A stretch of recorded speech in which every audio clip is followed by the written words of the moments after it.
ഇത് റീവൈൻഡിങ് ചെയ്ത ഒരു ആർമേച്ചറാണ്. ഇത് ലോക്ക്ഡൗൺ സമയമായതുകൊണ്ട് ആർമേച്ചർ പുതിയത് വാങ്ങാനായിട്ട് കടകളൊന്നുമില്ല. അപ്പോൾ അത് കാരണം എന്തായാലും ഒരെണ്ണം റീവൈൻഡിങ് ചെയ്യാമെന്ന് കരുതി വൈൻഡിങ് ചെയ്തതാണ്. മുമ്പ് വാങ്ങിയതിൽ ഒരു കമ്മ്യൂട്ടേറ്റർ കയ്യിലുണ്ടായിരുന്നു, അതുകൊണ്ടാണ് ഇത് വൈൻഡ് ചെയ്യാൻ സാധിച്ചത്. അപ്പോൾ ഇത് വൈൻഡ് ചെയ്തതിന് ശേഷം ഒന്ന് ഓടിച്ച് നോക്കി, കറക്റ്റായിട്ട് വർക്ക് ചെയ്യുന്നുണ്ട്. അതിനുശേഷം വാർണിഷ് ഒഴിക്കാനായിട്ട് ഇളക്കിയെടുത്തതാണ്. ഇപ്പോൾ വാർണിഷെല്ലാം ഒഴിച്ച് സെറ്റായിട്ടുണ്ട്. ഇതിൽ എന്നെക്കൊണ്ട് കഴിയുന്ന വിധത്തിലൊരു ബാലൻസിങ്ങും ചെയ്തു. അപ്പോൾ പ്രോപ്പറാകത്തില്ല. പ്രോപ്പറായിട്ട് കിട്ടണമെങ്കിൽ ബാലൻസിങ് മെഷീനിൽ കൊടുത്താൽ മാത്രമേ പ്രോപ്പറായിട്ട് ബാലൻസ് ചെയ്യാൻ പറ്റുള്ളൂ. അപ്പോൾ ഇത് ഒരുവിധം ബാലൻസ് ചെയ്തിട്ടുണ്ട്. പിന്നെ മെയിനായിട്ട് ശ്രദ്ധിക്കേണ്ട കാര്യം, ഇതിലെ ബുഷിൻ്റെ ഭാഗം ഷാഫ്റ്റിൽ തേയ്മാനം വന്നിട്ടില്ല എന്ന് ഉറപ്പ് വരുത്തണം. അങ്ങനെയാണെങ്കിൽ മാത്രമേ റീവൈൻഡിങ് ചെയ്യാൻ പാടുള്ളൂ, റീവൈൻഡിങ് ചെയ്തിട്ട് കാര്യമുള്ളൂ. അപ്പോൾ ഇത് വൈൻഡിങ് ചെയ്ത് കഴിഞ്ഞതിന് ശേഷമാണ് ഇതിനെക്കുറിച്ചൊരു വീഡിയോ ചെയ്യണമെന്നുള്ളൊരു ഐഡിയ വന്നത്.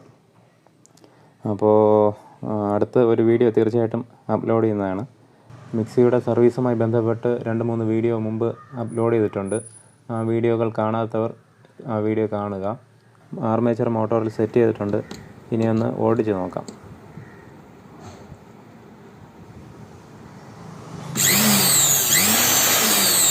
കൃത്യമായിട്ട് തന്നെ വർക്ക് ചെയ്യുന്നുണ്ട്. ഇപ്പോൾ വീഡിയോയിൽ കാണുന്നത് സ്പാർക്ക് അധികമായിട്ട് കാണുന്നുണ്ട്. ക്യാമറയിൽ കാണുന്നതുകൊണ്ട് അങ്ങനെ തോന്നുന്നതാണ്.